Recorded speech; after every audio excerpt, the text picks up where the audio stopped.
Namaskar viewers, hello and welcome to Sansad TV. I am Tina Jha, you're watching Perspective.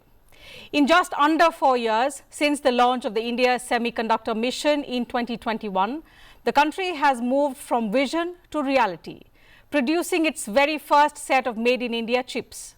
At Semicon India 2025 in Delhi, Union Minister for Electronics and IT Ashwini Vaishnaw presented the Vikram 32-bit processor to Prime Minister Narendra Modi, marking a historic milestone. The Prime Minister called semiconductors India's digital diamonds, tiny chips with the power to accelerate global progress, at the same time expressing confidence that India's smallest chip will soon drive the world's biggest change. The Prime Minister emphasized that this achievement is not about one product or one vertical, but about building a comprehensive ecosystem of design, manufacturing, packaging and advanced devices within the country itself. Union Minister Ashwini Vaishnaw echoed this sentiment, noting that despite global uncertainties, India has emerged as a lighthouse of stability and growth, with the mission of becoming a true product nation and a competitive hub for the entire semiconductor value chain. So to reflect on this critical milestone, the remarkable progress made in such a short time and the road ahead for India's semiconductor journey, we are joined by three very distinguished guests. So let me begin the program by introducing them to you. It gives me immense pleasure to welcome on this edition of Perspective, Mr. Amitesh Kumar Sinha, CEO of the India Semiconductor Mission. Sir, thank you for your time. Welcome to Sansad TV. I'm also pleased to welcome Professor Abhishek Dikshit, Chair Professor, Department of Electrical Engineering, IIT Delhi. Professor Dikshit, welcome to Sansad TV. And Mr. Jyotish Indra Bhai, CEO of Netra Semi, a startup that recently secured a record 107 crore in funding, one of the largest venture capital infusion in India's semiconductor design space. Mr. Indra Bhai, glad to have you with us on the broadcast as well. Welcome back to the program. It was a wonderful show that you did with us when that record funding came in. So welcome back once again. It's a pleasure to speak to you on India's semiconductor journey as well. But let me begin the program today with Mr. Sinha. Let me first congratulate you on this significant milestone in India's semiconductor journey. And what makes it even more remarkable that it's been achieved in about 3.5 years' time, which of course makes this success even more sweeter. I'm sure, like me, a lot of our viewers would also be curious to know from you what has been the biggest factor behind this success, because it's been achieved in just under 4 years. One biggest factor that you would like to attribute for this remarkable milestone. So thank you for having me on the show. The biggest factor, I think, is the policy itself. The Honorable Prime Minister's vision. We have this comprehensive policy which supports the design, fabrication and packaging. In our earlier attempts, there was a piecemeal approach, and only we were approaching this fabrication or packaging, something like that. But this is a comprehensive policy, and going forward it will be more comprehensive when we see in the future. So from the mission's perspective, sir, why is this milestone more than just symbolic? How does it reflect India's vision, which was just a vision until 2021, but now in less than 4 years, you've made it into a reality, and we are celebrating that milestone with the entire country? So actually, the government is very decisive, and the decisions taken are very fast. When this policy was formulated, it was first of all comprehensive. And whenever we needed some change, it was also done very quickly. Because semiconductor is a new industry for all of us. It is a foundational industry. Foundational meaning that it supports many other industry. And strategic also because we are talking about tech sovereignty and other things. So the speed which is required for giving approvals, for scrutinizing the proposals, that was the key enabler, apart from the government willingness to tweak the policy as and when it is required. So with this kind of mind setup, India Semiconductor Mission was formed, and Honorable PM during the Semicon, he used a particular word, that less paperwork, more wafer work, meaning that it's totally dedicated on manufacturing of wafers or whatever manufacturing we are trying to achieve, and less paperwork means that we are not going into nitty-gritty of lots of paper requirements. It's a very collaborative approach. We understand from industry their need, and we also educate them what is the government requirement. And on a collaborative way, we are quickly trying to approve their proposals. Simultaneously, they are also improving their proposals. This kind of synergy was there, and as a result of that, 10 projects have been approved in a quick span of 3.5 years' time. So I think it's a whole of government approach. Whenever we needed some flexibility from tax side or custom side or commerce side, it was also provided very, very quickly. So one of our approved company, Micron, was highlighting that also, that two key policies, one for advanced pricing agreement and another for SEZ, they were tweaked in favor of semiconductor industry in a record time. So generally, advanced pricing agreements in worldwide other places, they take around 3 to 5 years of time, but that was done in India in record times, around 4 months and half. So that was the speed with which ISM is working. And Honorable Minister Ashwini Vaishnaw sir and other minister secretaries, they're also very, very supportive of this industry, and everybody is totally aligned and totally on the top of what happening in semiconductor industry.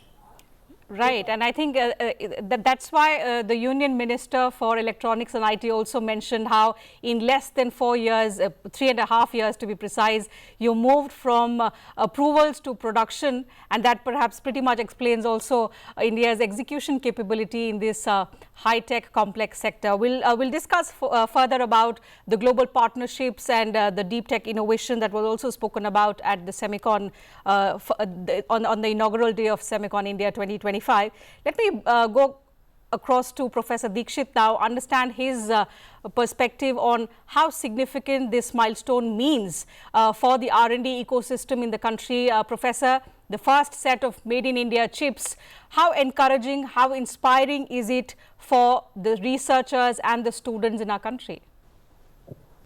Yeah. So, as Amitesh ji just said, the clarity of the policy and the whole of the government approach. I should probably mention, I was involved in one such effort long ago, I think in 2008, with a different government at that time in the center. And we had something similar to create the first fab in India at that time. That engagement went on for almost a year and then died down, similar to what has happened multiple times before also. I think what is different this time is the Honorable Prime Minister's vision, the whole of government approach, and there is very well thought of timelines and where we want to achieve, what goal we want to achieve in a given time. Right. So I think during the inaugural event of Semicon, Mr. Manocha even mentioned that creating this many number of booths in their Semicon event took China 13 years, which is where we are in less than 4 years, right? So that's a very big statement to the success of the India Semiconductor Mission and government approach. Of course, R&D is flourishing in the country. Lots and lots of students, for instance, at IIT Delhi and I'm sure at other academic institutes of higher education, lots and lots of students are showing more interest in this area because they know there is, a large number of jobs and opportunities waiting for them in India. Right. Many years ago, when I was studying at IIT Bombay, we pretty much had nothing, and I have been involved in semiconductors since my training at IIT Bombay. That was back in 2000, 2002. For me, there was nothing at that time in India except SCL was running a 0.8 micron line, so I had no option but to move abroad and continue my research. But the things have changed now. So in my time, the best students always left to study or work abroad. Right. Now I'm sitting in IIT and the best students don't go abroad.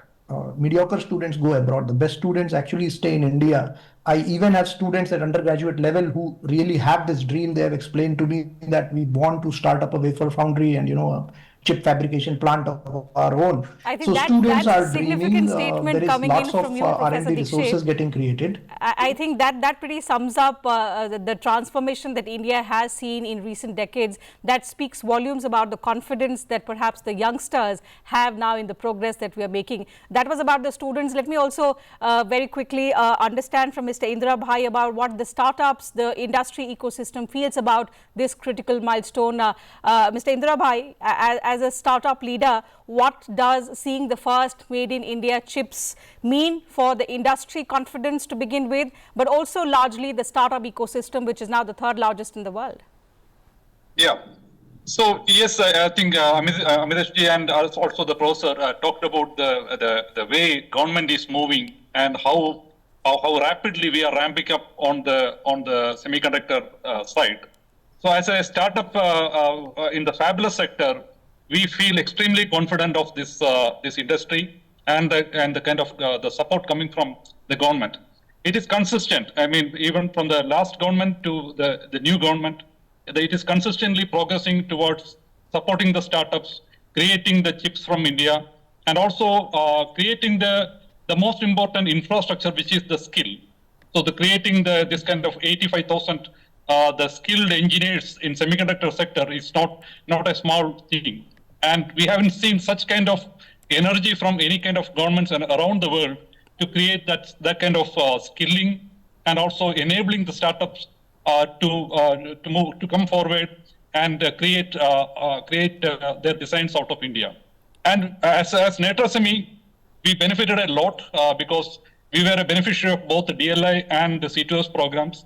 This enabled us to surpass many challenges which are there for the semiconductor sector, which is a high gestation design process, and we were able to use this support and enable major designs from India, and that of course resulted in our investment recently. Absolutely. We will discuss the road ahead. It's just been 3.5 years and we're already celebrating a milestone. Maybe celebrate more such milestones in the years to come with the leaders like you. But let me also talk about another important aspect which both the Prime Minister and the Union IT Minister spoke about. I'll take that again to Mr. Sinha.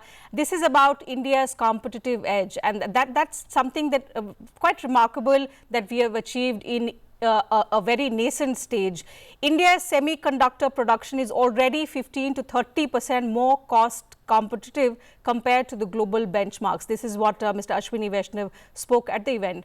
I'm curious to know from you, beyond cost, what are other factors which perhaps make India unique in the global semiconductor system? We have a huge talent pool, we have innovators. So in terms of the 3 T's, the talent, the technology and the trust factor, what is it that makes India quite unique in this global semiconductor ecosystem, Mr. Sinha? Actually, after this government policy, one of the problem is addressed. So there are 3 different points which is required for semiconductor industry. It is a very capital intensive. So fiscal support from government is an enabler, then technology, and then talent. So talent, you know that 20% of the world design engineers are there. And design engineers generally do the most complicated thing, that is the designing of semiconductor chips. If we can do this kind of work, then no other work is difficult for us. So what we have done, we are nurturing this talent furthermore, and our people are working in other companies, whether it's a design company, and many of them are also working in fabrication fabs in different part of the world. So our people are doing, but now we are doing for ourselves. So that is a key factor which I am saying. So fiscal support from the government is enabling capital intensive sector problem. Technology, we are partnering with other countries, and this is a total in technology collaboration. So we have seen that Tata is collaborating with PSMC for fab. Micron has come. Micron has technology also and capital also. So they are here, and many other companies like CG Power have technology partnership with Renesas, and other companies are also doing like that. So technology, capital, and talent. These are the 3 different factors apart from the trust factor that you were telling. So the first made in India chips that we have seen, actually we wanted to show a strength of our students' capability. So CTOS program has enabled 60,000 engineers, trained engineers. What we have done that in services, we are very good because from a laptop without any capital investment, we can provide services, we can develop software and all those things. But if you want to do semiconductor designing of semiconductor chips, you need a lot of costly tools, software tools, which is called EDA, electronic design automation tools. So those kind of tools are very, very costly. So government has provided those tools, free access to the students in the colleges, and more than 280 colleges and 72 startups have been provided this kind of facility. Yeah. So with the help of that, students are now designing chips, and those chips are being fabricated at semiconductor laboratory and packaged also there. So the 28 chips that you saw in the Momento were from the students of C2S program, and they have taken help of semiconductor laboratory for taping out, meaning that the fabrication and packaging after that is also done by that. 4 other chips were the first 10 projects that we have approved. So 4 other chips were the test chips of 4 companies, and that was CG Power, Keynes, Micron, and Tata. So these 4 companies are producing their test chips. CG Power has just operationalized their pilot plant. So we are saying that this is the first made in India chip, and other 3 companies will follow suit. And maybe in next couple of months, you will see more companies coming and declaring their pilot project running. Commercial chips will be available by the end of this financial year, not by one company, maybe by 2 or 3 companies. It's so encouraging Vikram to processor hear. that was part of that Momento was our legacy that we developed earlier, and that we kept at the center stage because we wanted to show that the earlier legacy that we developed around that there was 28 student chips developed recently and 4 chips coming out of our 10 approved projects. So this was the concept of the Momento which we are showcasing. It's so encouraging to hear that consistent efforts have been undertaken over the last few years to make India leapfrog and advance towards becoming a global competitive hub when it comes to the global semiconductor ecosystem. But I'll take on from the first point that you made, and I'll take that to Professor Dikshit. About 20% of the global semiconductor workforce comprising of the Indians. Professor, how do we ensure that this workforce and this talent moves from just servicing the global firms to creating now the Indian IP, the Indian products, when our aim is to make India a product nation? Actually, 20% is a very, very large, number. Yes. So even if you look at the global industry, I don't think so many people are even required to contribute to creating the IP and so on. Whenever we are designing a large, integrated system or chip, you work with very, very large number of teams. A lot of those teams are working with existing IPs and creating certain blocks. So this is a very, very how should I put it, modular work, right? So somebody is doing one module, somebody is doing another module. So actually not your entire human capital is invested in the IP generation and, doing the new kind of design part of it. Right. Majority of the high volume chips that we are talking about are primarily digital designs, where there is a lot of reusability of existing IP and modules. So you don't design from scratch. The challenges come when you talk about the analog mixed signal RF kind of chips, which are not such high volume. They are rather, mediocre or low volume chips, barring a few, specific applications such as front end modules in the mobile phones. So that has a baseband as well as a RF front end. So those cases, the design becomes more specific. You generate more IP and so on. So it really depends on your product companies, the customers of these, fabric plans, which way they actually are trying to drive the innovation. Mm-hmm. So I think we have more than the required number of people who can innovate and create new IP. I think really it's the business case where it depends on how many people you want to put into doing those things. So Absolutely. I think we have more than what is actually traditionally has been needed by other countries to generate IP and so on. That's right. Let me take that across to Mr. Indra Bhai. where do you see opportunities for the Indian startups? Because if we are to enter, we have to be the biggest disruptor. Where do you see the opportunities for Indian startups in bringing about that disruption in the global markets? Yes, Indian startups have a huge advantage here because if you look at semiconductor, it's a extremely money-intensive business, and you need a huge amount of money for the EDA tools, the design automation tools. You need fund for the first prototyping and then taking it all the way to production. So the entry barrier is extremely huge. Entry barrier as in the tool is the most important infrastructure needed. And that is a huge entry barrier for the semiconductor startups.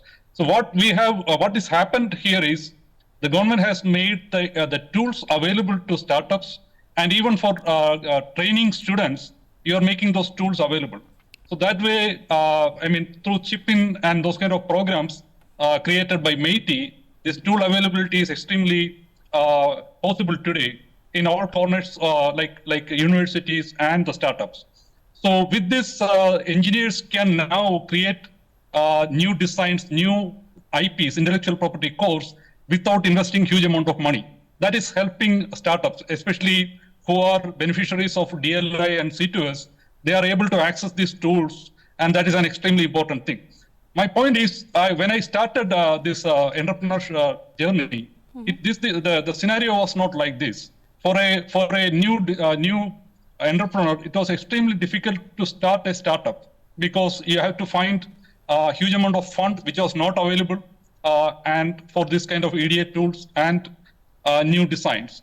So now these barriers are removed by the government through various programs, and this is a great opportunity for the startup aspirants this is the time where you can really start designing your products right away with significantly less amount of the capital. So that is what the entry barrier is now very small for startups to get into the semiconductor sector, and entry barrier is made small for even students to learn semiconductor skills in their colleges, working on the C2S kind of projects.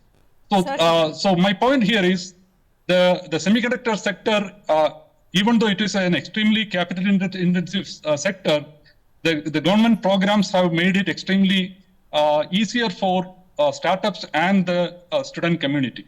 And this is the first time I'm seeing this kind of support anywhere in the world through this kind of programs. Okay, Mr. Sinha, next I want to take up with you the deep tech and innovation aspect. The Deep Tech Alliance has nearly $1 billion committed. Talk to us about what will be the most immediate impact in semiconductors, and how soon will you also see it spilling over to other frontier areas which are related? Whatever government is providing is three kind of support to our design startups. One is that EDA tools we have talked about. And by the way, C2S and DLI is running the world's largest student EDA tools program, and students are using it very extensively. Second part of the support is from design POC to tape out. We are providing 50% of the capital requirement. That is for the designing of chips. Apart from that, 50% startups have to arrange from their side. And this is a problem area because it's a capital intensive area, and they have to arrange the fund. So some of the funds they are able to generate, but they go to market, and in market they are lesser understanding about the semiconductor designing and semiconductor sector. So there are dedicated fund houses. Those fund houses understand this deep tech sector, including semiconductors, because they have invested in other part of the world, and they know the strength of these kind of design startups. This fund announcement is a step towards that. It is filling a gap that was earlier less available. Without that, also Nitra Semi and other startups have arranged the fund from the market because they valued the contribution they are making to the semiconductor ecosystem. But this fund will further make available lots of fund, not only for semiconductor, for all deep tech startups also. Also, at the Semicon 2025, we see a huge turnaround and a huge participation from global industry leaders, about 500 of them compared to the 100 previously. From as many as 48 countries, they participated in this year's conference. Talk to us about what their participation signals about India's standing in the global semiconductor value chain, where we want to make a huge impact. So first of all, this kind of event actually brings a lot of suppliers to India, and they will only come when they see the market. So the 10 projects approved by the government is creating demand, and this demand is now bringing all its ecosystem players, stakeholders together. So 350 plus more companies are here from 48 countries, and already post lunch we have seen 30,000 footfall in our exhibition area and conference. So actually, this kind of big show signals two, three things that now other companies, foreign companies are interested. They are coming here for three things. One is that they want to understand the ecosystem, the policy support from central and state government, because all the policymakers are here, all the market is here. And after understanding that, they want to manufacture or set up their manufacturing facility in India. Second is that they are looking for a joint venture partners. So if they are not comfortable, they don't know about India much. So they are looking for a joint venture partner in their respective field of chemical gases, material, equipment, and other things. Third is technology transfer. That is also a good way to earn some revenue. So foreign companies can leverage their technology and they can transfer those technology to the like-minded companies with which they will interact. And fourth is they want to sell something. They want to supply the ecosystem utility items to India through their own setup outside India. So these are the factors, and apart from that, the R&D, the academician, and the students all are coming here to see each and other strength. We have a workforce development pavilion also, where student mentorship, guidance for their future course, some kind of training in fabrication, packaging, and design. All that are also happening in this exhibition center this time. So certainly, while the thrust is on indigenous production, but like our Prime Minister said, we want to make in India, but for the world, taking care of the demands of the world as well. So global collaborations will be key to take this forward.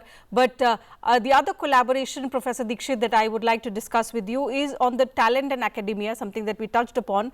But with 78 universities already using advanced EDA tools, 20 chips that Mr. Sinha spoke about that has been designed by students that was presented to the Prime Minister in that memento.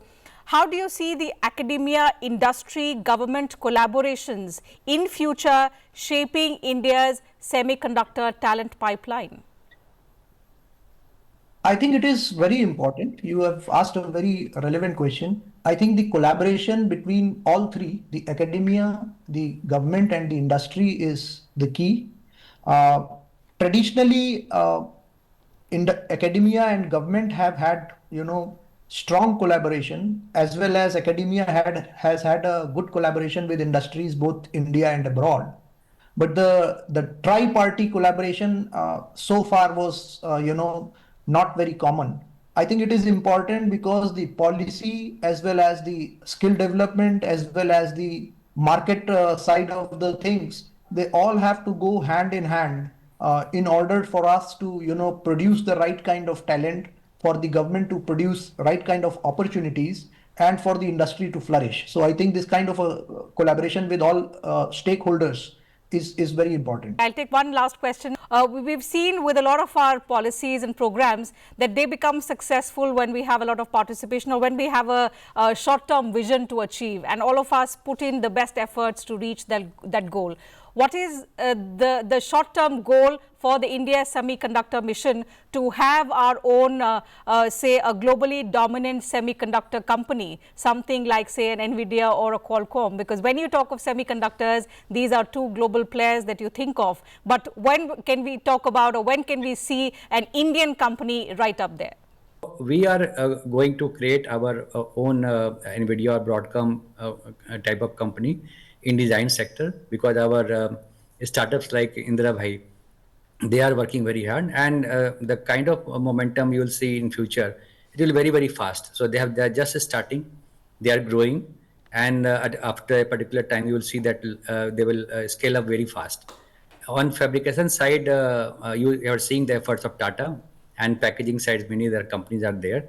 Again, we are trying to establish very good semiconductor fab companies. We all know about TSMC and other good companies, fabrication company in the world. So very soon we will also see Tata and other fabs that will be set up in India to grow to that scale. And we have large packaging units, and Tata, Micron, and others are doing. I think we are aiming for a leadership in design as well as in advanced packaging. That is the future of country. Apart from starting R&D and product creation, which is the last piece of this entire product idea, that R&D and product creation is a very, very important thing that will add the remaining value addition that is required for a product. Okay, so time allows me to take up only that much on the program. What we've discussed is that even though India's semiconductor journey has just begun, it's been less than 4 years, what we are making today or what we are designing today will definitely power tomorrow, and that's where the best efforts are being made in that direction. We wish you the best, Mr. Sinha. We hope that we will be sitting across once again and celebrating another critical milestone of the India Semiconductor Mission. But it's a wrap from us on this edition of Perspective for now. Thank you once again, gentlemen, for joining us on the program, sharing your thoughts and views with us and our viewers. To you viewers, thank you very much for your time as well.